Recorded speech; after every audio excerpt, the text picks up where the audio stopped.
My name is Miles, and I am from the Tews Crew from Happy Valley, Pennsylvania, and we will be talking about our podcast discussing human resources, and this is coming to you via Zoom.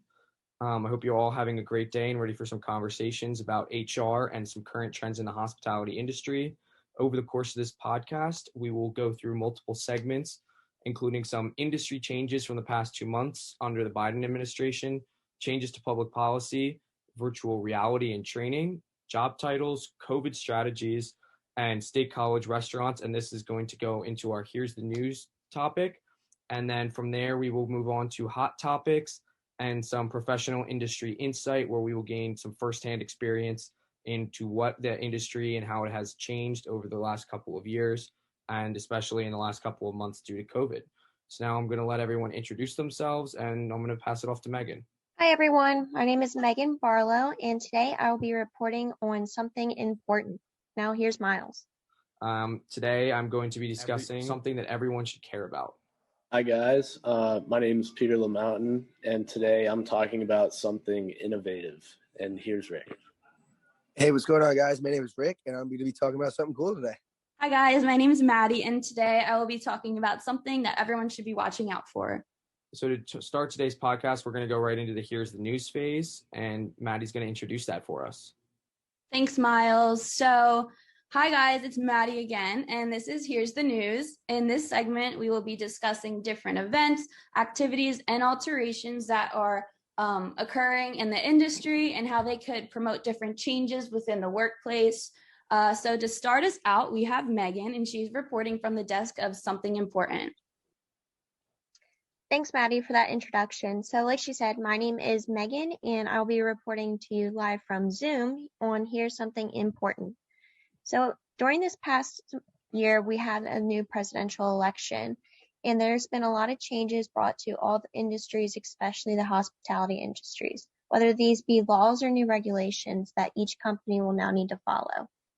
The article, What a Biden Presidency Will Mean for You and Your Workplace, was found on Inc.com, written by Suzanne Lucas on November 11th, 2020. This article highlights several changes and things that the Biden presidency and Biden himself want to see and make effect into today's businesses. Some new thoughts that Biden has put into place are critical race theory, adding that back in, increasing minimum wage to $15 an hour, making Be Heard in the Workplace Act will now become a law. There will also be changes to the National Labor Relations Board, and there will also be a higher standard for paycheck discrimination. This will be with the Paycheck Fairness Act, where females and men will now be paid about the same and have more of an equal amount of payment. Some of these changes have actually already gone into effect, like some states have already had approval of a gradual minimum wage increase over the next couple years. Some of these states include Florida, California, and Illinois. Moving forward, managers need to be aware of these changes that are being made so that they can run and operate their businesses correctly and efficiently, and make sure they're staying up to date with all the new changes within the industry. I know as Biden moves forward in his presidency, there will definitely be more rules, regulations, and changes that will be put into effect. And I know I'm curious to see how all these changes he'll propose and how they'll affect all of us in the industry, especially with recent graduates coming into the industry. So moving now, we'll go to Maddie. Thanks, Megan. So like I said before, I will be reporting on Here's Something to Watch Out For, which is the use and prevalence of virtual reality within the industry training world. And the article I will be focusing on is how companies are using virtual reality to develop employee soft skills, which is an article from Harvard Business Review by Jan Meister.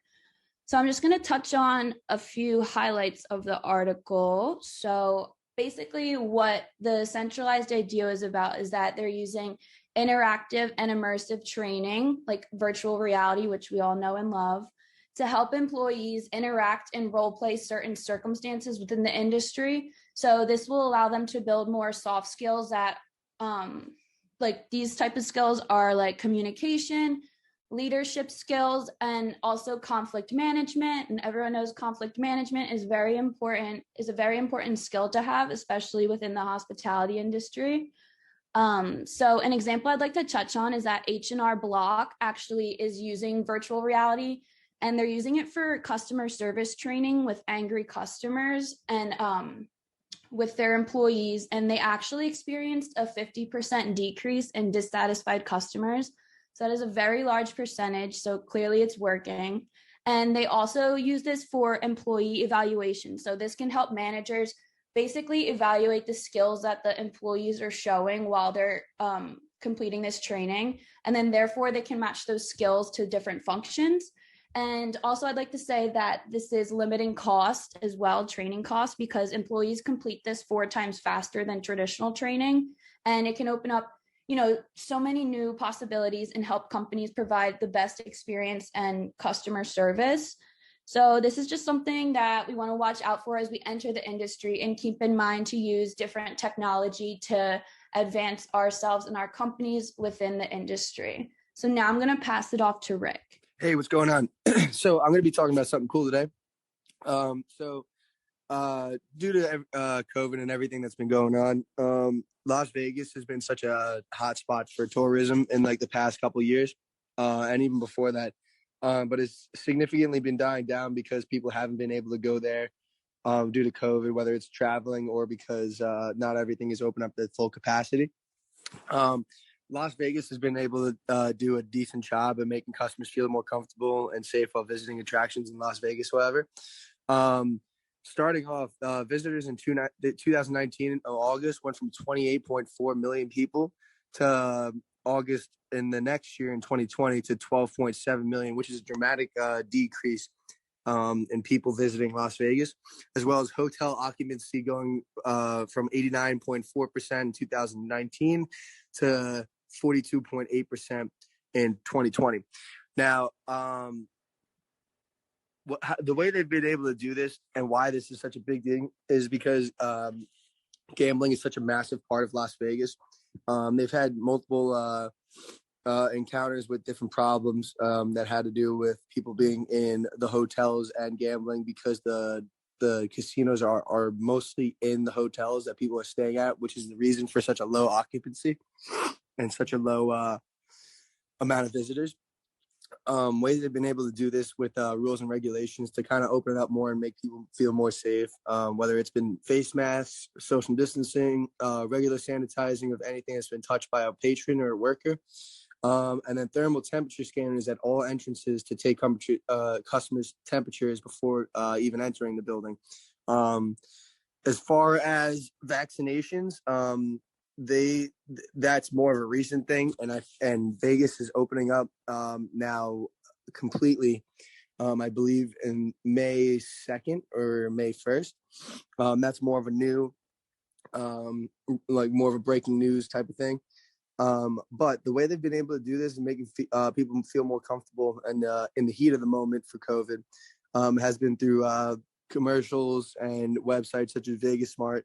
One commercial they had was the let your hair down but keep your mask up. It promoted having a good time, having good fun, but being safe and comfortable at the same time, and making sure people around you are doing the right thing, following protocols, and keeping each other safe. And to go off of that, I'd like to give it over to Miles. Yeah, thanks, Rick. And today I'm going to be talking about something that everybody should care about, and I want to discuss an article that was called "When to Switch Strategy in a Crisis" by Mark Chusel. And it just basically discusses different COVID guidelines and how you can adapt your own business model and the long-term effects that it can have on how you change your business. And he ran through a bunch of real-world simulations that took different business moves and plans to adjust to COVID guidelines and all the restrictions going on in the world, and seeing how that would actually affect you in the long term. And it kind of got back to the whole overarching idea that perfecting any one strategy is better than constantly adapting to the new things going on in the world. So that could be from going to drive-through business only rather than having indoor dining, changing your model to takeout, or for hotels, kind of like adapting how they would use amenity spaces. And then one thing that I kind of want to discuss is just how you would think about when consuming a product, how that they would have to implement and change these business tactics to go over and fit the every need of their consumer, and how that would positively or negatively impact the business's model and how they are able to generate some revenues. So I thought this was a pretty interesting article, and I think it's worth a read for everybody. So now I'm going to give it along to Peter and let you talk about something innovative. Thank you, Miles. So today I will be reporting on Here's Something Innovative. The question I ask is, what steps are companies taking to help their employees and further diversity in the workplace? So I found this article that I thought applied pretty well. It's titled Noodles and Company Benefits Include Pandemic-Inspired Childcare Support and Gender Inclusion Benefits. I found this on Nation's Restaurant News, and it was written by Nancy Luna on October 22nd, 2020. So some of the highlights of this article is that Noodles and Company is taking strides to make their restaurants a more gender-inclusive environment, and they did this by allowing gender-specific pronouns to be on employee name tags and emails. And they're also changing all the bathrooms at all locations to gender-neutral. They also talked about how the pandemic has led to many suffering from mental health issues, and they're offering free counseling and webinars to those who need it. They're also training managers in depth about mental health awareness and how to spot employees that might need help. They're also offering extensive backup dependency care for those with kids, pets, or elders, or really anyone that they need to take care for. I thought this was innovative because Noodles and Company really took the time to analyze the needs of people in our society today with like COVID and the social justice movements happening in the past year. I think they really took steps to help out their employees in effective ways and applied what society's needs were in the past year. So yeah, with that, I'm going to pass it off to Megan. Thanks, everyone. Those were some great news articles, and everyone gave some really good points for everyone to think about going into the future. I did notice most of these changes that everyone's been talking about to the workplace that we discussed today have been implemented or are due to COVID-19. Do you guys think these changes will last even when the pandemic is over? Anyone have any thoughts on this? Hi, Megan. I can answer it first. So personally, because my article is about virtual reality, I hope it expands past COVID-19 because I think this is a great training tool as well as a step in the right direction by incorporating new technological advances within the workplace. Yeah, I think that this paternity leave and all these new kind of ideals that are being put into place and policies will last after the pandemic, because I think it's going to give you a different outlook on how businesses should be operating and how kind of people want to live their lives. Yeah, those were some great thoughts, everyone. Now we're going to transition to our next segment, which will be Hot Topics.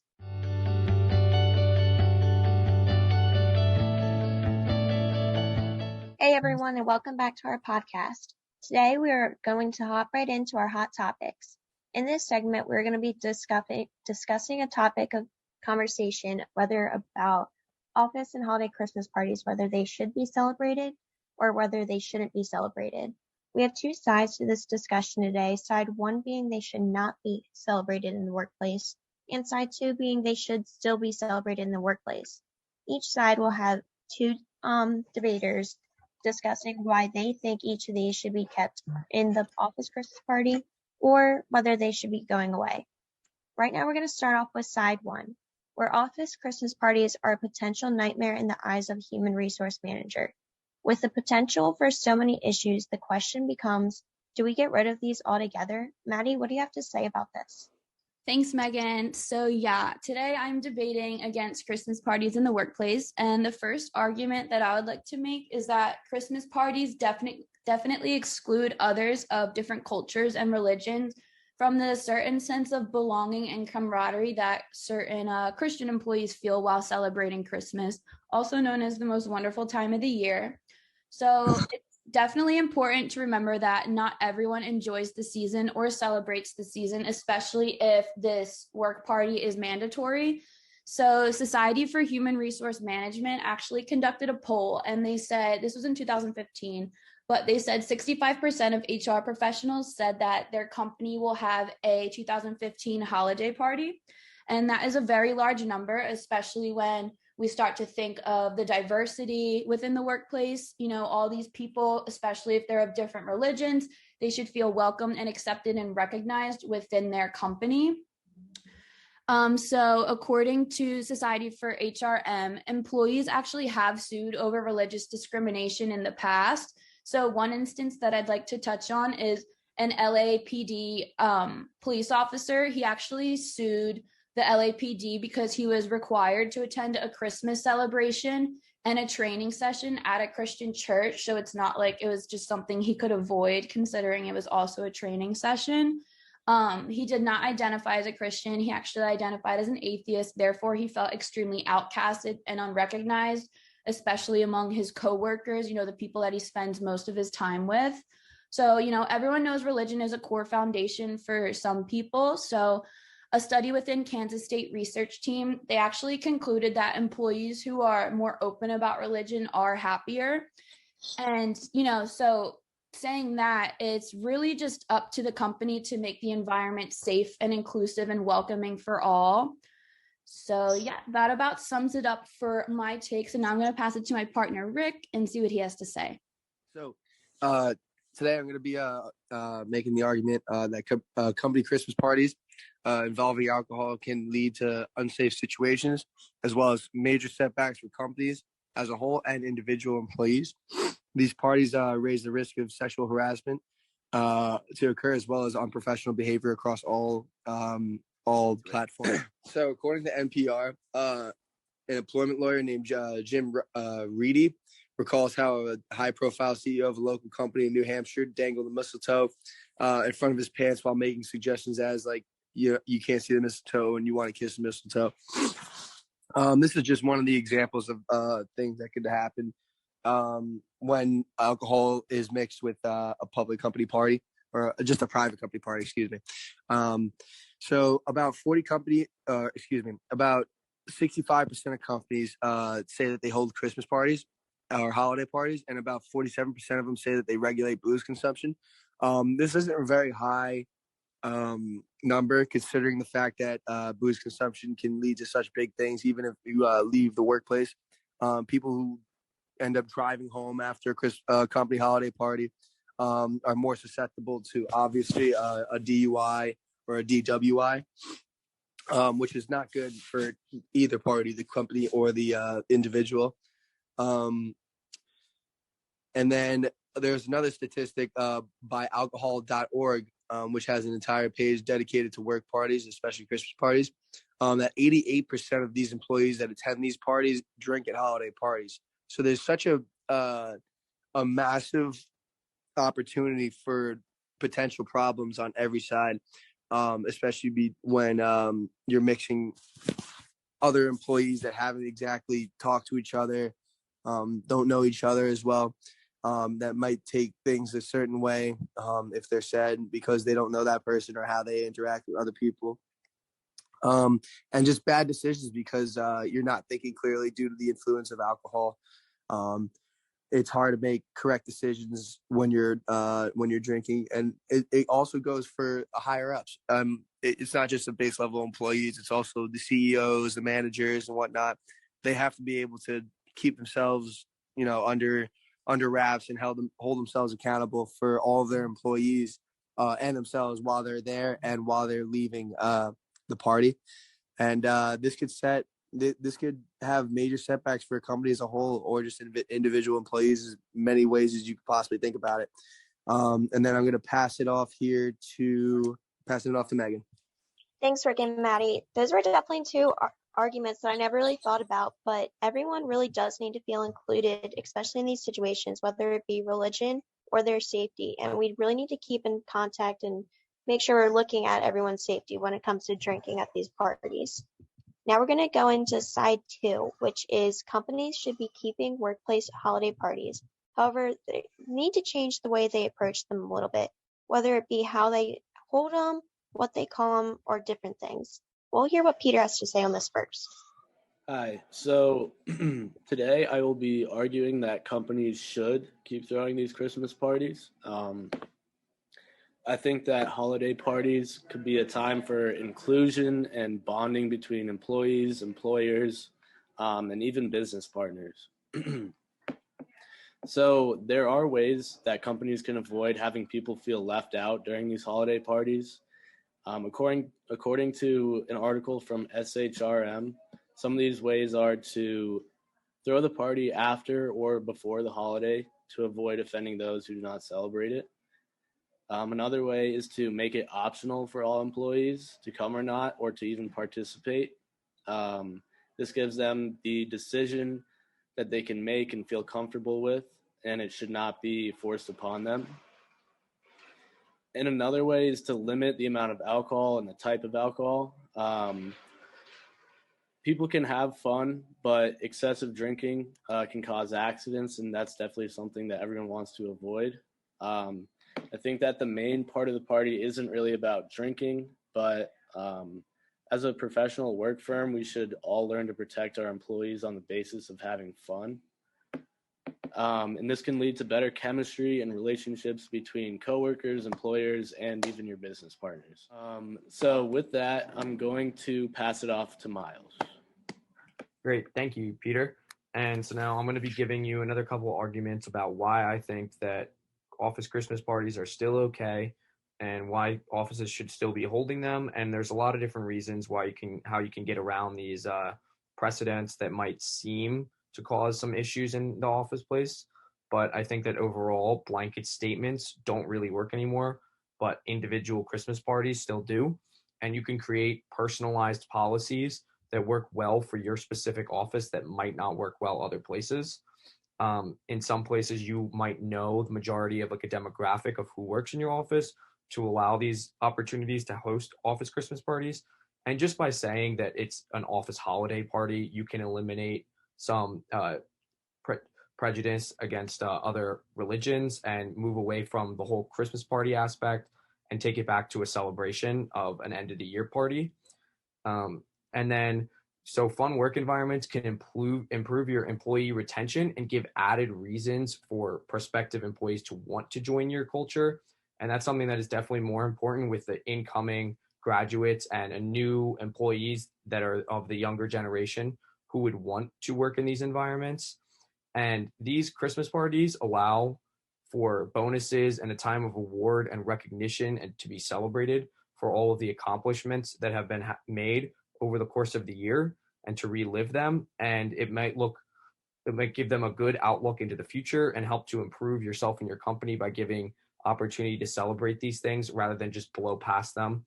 And I know it's a busy time of year. So just by moving the date around of your holiday party can just alleviate some of those stresses that actually like inhibit your workforce from having fun. And the workforce fun can be had by all ages and demographics, but it's definitely more important rather than others. That goes back to the whole point about how you might want to take a second look and offer some anonymous surveys where people can choose what they would like to do for their end of the year celebration. And a lot of people are worried about the whole religion aspect affecting people, but fear of offending people was actually number 11 in a Q&A about fun at work. And time constraints were the main reasons that people did not want to participate in an office workplace party. But by just changing the dates around and giving people opportunities to spend time with their families during the holidays and then having this party afterwards or beforehand can just alleviate some of those problems. So with that, I'm just going to give it back to Megan, and she's going to conclude everything. Thanks, Peter and Miles. Those are also really good arguments for your side of the debate. I know personally I love Christmas, and I never really thought about the problems or the struggles that go into these parties. I always thought of them as a fun time. So you guys gave really good arguments as to how we can just change it to make sure everyone feels included and safe at these parties. Now we're going to go into a little discussion to conclude this overall debate.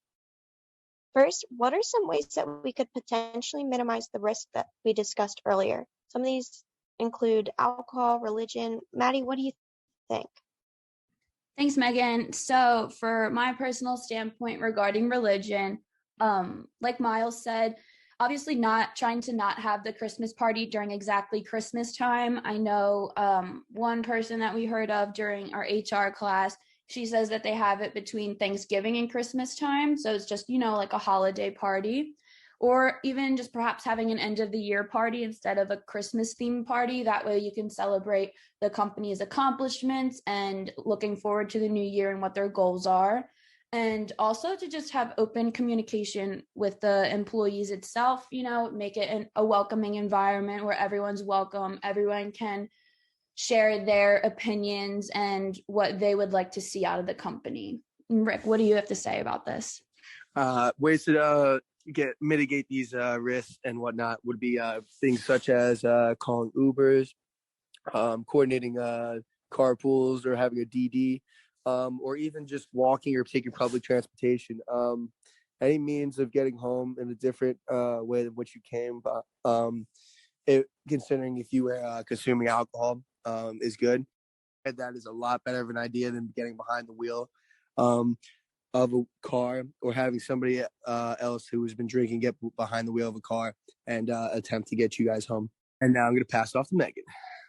Thanks, Rick and Maddie. Those are some good answers and definitely ways we need to keep in mind on how to potentially minimize these risks. I know we've all kind of touched base on it a little bit, but do you think it'll be better if we call it a holiday party or an end of the year party rather than calling it a so-called Christmas party? Miles, do you have anything to say on that? Yeah, I mean, I think that that's something that can very easily handle a bunch of the sticky situations by just labeling it as a a holiday party or end of the year celebration. And then each individual person can take it as their own. If someone wants to celebrate as a Christmas party and decorate their desk as Christmas themed, or if someone wants to celebrate as Hanukkah themed or Thanksgiving, they can kind of do so in whatever manner that best suits them and that doesn't offend other people around them, rather than creating this whole office dynamic that has to be one specific theme. You can kind of give them the opportunities to spread their own awareness about their own religion. Yeah, definitely. I agree with that. I think that'll make it a more included and fun environment in the workspace with everyone doing their own thing. I just want to say thank you to everyone for listening to this debate. And next we'll be moving on to the real world perspective with our Penn State alum, Alan Patel.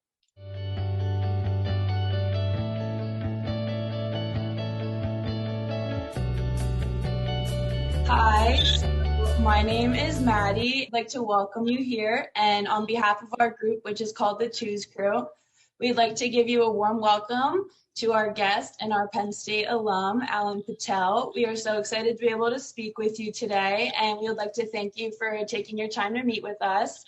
So for a little preview about him, he graduated from PSU in 2006 and has been working within various hotels and companies ever since. And currently he is a general manager at Drury Hotels. So now I'm gonna pass this to Miles for a little intro about this segment. Yeah, so today we're going to be going over the real world segment where we branch off from current events and articles and different information that we're learning from the textbooks and in the classroom and get a real world perspective from someone who's an industry professional and of course a Penn State alum. And the goal of this is to get some fresh insight into the hospitality world within a small environment that allows us to have some informative questions and answers. And now I guess we're going to go ahead and allow people to introduce themselves and ask a couple questions. To introduce myself again, my name is Megan Barlow, and I'm going to start us off with some questions today. So from your vantage point, how has the pandemic changed the hotel operations industry? What do you have to say about this? Firstly, thanks for having me, guys. It's a pleasure to be here today. Great question, Megan. I think we've pivoted a lot. I think as an industry, it's been one big roller coaster this whole past 12 months. I guess we're in April now of 2021, and literally the last 12 months have been one pivot to another, to another, to another. I think we've all learned a lot, and especially those in the business, and lucky to still be in the business and to be keeping the doors open and to actually be working away and seeing what's going on. Who knows where the bottom was at the beginning of this when you actually have more cancellations than bookings. That's kind of a scary moment from a hotel point of view, where you like, where's the bottom? Everything's changed and everything has remained the same in the sense of hospitality is always going to be hospitality. But the way you give hospitality and you provide service has definitely changed throughout our entire industry and our business. No, definitely. There's definitely lots of changes, and I'd be interested to see how we move forward with all these. I know Peter has a question. Peter, what do you have to ask him? Yeah, so COVID's definitely been a huge topic within the past year, but within that, another thing in the headlines is more about like social justice within our society. So workplace diversity is a very important issue for many companies. And from a practical standpoint, what policies and strategy can make the workplace a more inclusive environment? Sure. Another awesome topical question. I think as a general manager, it's up to the leadership of the individual hotels. From the hiring perspective, we're given autonomy to obviously hire who we need to in our respective hotels that we're in charge of. And so, it begins with treating everyone the same. And assuming you treat everyone the same, and I know this is easier said than done. It's not something that you click your heels and it's done. But I don't really think of myself as a minority, but I guess I am a minority in a sense. I don't really see it as a thing because I make sure that we're pretty fair with everything. The way we hire, it's not like we say we're going to hire this many of this people and this many of this people. It's more of a natural thing. In our business, you obviously will know that if it comes to certain positions, you typically have the group of folks who typically apply to these kind of positions. I think in a leadership sense of view, you that should not be a factor. Just like age, religion, orientation, sexual orientation, it should not be a thing. You affect your decision on you in terms of your qualification and what you're telling me right now in terms of your performance and your abilities. Nothing else really factors into it. But that's my personal opinion and the way I run my hotel. And we don't do this for the awards. We do it because we want to provide a great product and a great service and run a great business. So. I think Rick had another question for you. Thanks for your input. Hey, what's going on? So I got a nice little question for you here. Especially with everything that's been going on in the world, a lot of panic, a lot of uncertainty between working and not working. And for people that are working, to what extent do you think companies are doing a good job promoting work-life balance, especially during these times? Coincidentally, we talk about this pretty frequently. As someone who left my previous company because I had a bad work-life balance, I'm pretty opinionated on this. I left my previous employer, which I mentioned already on this conversation here. Great company, liked them a lot. I joined them when they were a private company, and then they became public, and then it became a focus on profits and efficiency more so than providing, in my humble opinion, authentic hospitality. So I decided in my career that I wanted to have a better work-life balance and I wanted to do something different. So I did that. I joined Drury Hotels under the pretense that I would have a good work-life balance. They sold me on the 10-hour work day, 50-hour work week, and that's it. There are days like last week I worked 6 days, for example, with Drury Hotels, but this week I had 3 days off. So you know what, it wasn't that bad. But at this stage, I can make sure that happens for myself, but I also make a point to make sure that happens for my team as well. Yeah, and it sounds like Drury Hotels does an awesome job with that too. Yeah, it's pretty cool. Yeah, as I said, that's why I come to Penn State to recruit. It's a good place to be. Yeah, awesome place to be. So after that, I'm going to pass it over to Maddie, and she's got another question for you. Thanks, Rick. Hi, I'm Maddie.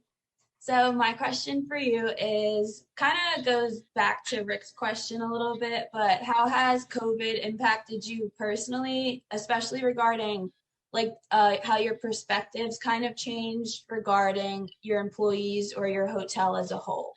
Great question. At the beginning of the pandemic, it was kind of a running joke because, we cut our hourly team the hours they worked back, obviously, because there wasn't anything to do. But I still went to work every day. It didn't change for me or my management team. And obviously my core hourly team, we just rotated the hours. Everyone worked, but they worked like 1 or 2 days a week versus 5 days a week. So, I mean, the running joke was, and I say it's a joke because, it's been a year, and, my family, my sister, they're like, well, I'm stuck at home. How's life with you? I'm like, well, it's the same. I got to work every day. I don't feel like it changed. All the only material change I had was I had to wear a mask at work. That was it. And, that ticked along for so many months. And I was absolutely keeping busy. We were doing deep cleaning projects and add a toothbrush, scrubbing tiles in guest rooms and things, while, there could be 3, 4, 5 hours that went by that there was no action at the front desk. So we kept busy. Hopefully we don't go back to that. That's awesome that your day-to-day basically didn't really change much. All right, well, that about sums it up for my question. So thank you very much. And at this point, I'm going to pass it to Miles to hear what he has to say. My question, we kind of touched on a little bit earlier about more of like a hiring process. And I guess this is something that probably was more impacted in the past and will be more impactful in the future. But have you had any personal experiences where you had struggles with the hiring process, hiring like the wrong people for your organization? During COVID, we did have people transfer out, and we did have people decide that they no longer wanted to work, and so they left the company. But that's different to letting people go due to COVID, and we let no one go due to COVID, at least in my hotel. All of our hotels remained open. We just stopped hiring, I guess, for the last year and a half. But as of January, we have started hiring again of 2021. We obviously have been trying to make sure we get all the positions hired in lieu of the spring and the summer. And it's been a while. We're hopeful to get some more positions filled soon. But I think we've got central recruiters now. So we've got people who have been general managers who have been doing other things like working in our quality assurance department and other areas, and we don't need as many of those folks right now, so they've been repurposed to being central recruiters. So they're now recruiting for like three regions, basically. A region comprised of roughly about 14 hotels for us, and they do about 3 regions each, and so they do all the pre-screening and all the stuff, all the tasky stuff that takes away the time from us from being able to take care of our hotel and take care of our guests. I think that sums up everything, and we're going to move to a little bit of like a lighter wrap up now. I think Pete's going to chime in. Thank you for your insight. I thought it was pretty interesting to hear about these topics, but to get to know more about you, we have a few questions. We were wondering, as a Penn State alum, do you have any like outstanding or favorite memories from being in Happy Valley? Memories? I don't know if I can share those. Got plenty of good memories, okay? Plenty of good times. I'll keep it PG. I like the creamery. Always a good memory there. Well, we just want to say thank you again for answering all of our questions and coming in and joining us for this part of the podcast. Thanks for having me. I appreciate it, and hopefully you got something useful out of me. Oh yes, definitely. Thank you very much. Good information. Enjoy your evening, folks. Thank you. Okay, so that about sums it up for our podcast today. We hope you enjoyed what our group, the Tews Crew, had to say, and we also hope you learned some new information as well that you can incorporate into your daily lives or in your work lives. We put a lot of hard work into this podcast and learned many new things along the way, and we loved working with each other. So, from interesting news articles within the last year to hot topics in the world today, and then finally, real-world experience from our guest and alum, Alan Patel. Thank you so much for tuning in. The information we touched on, it can be really useful in future situations, as well as contribute to a better work environment. So on that note, be sure to tune in to our next podcast. And until next time, thank you.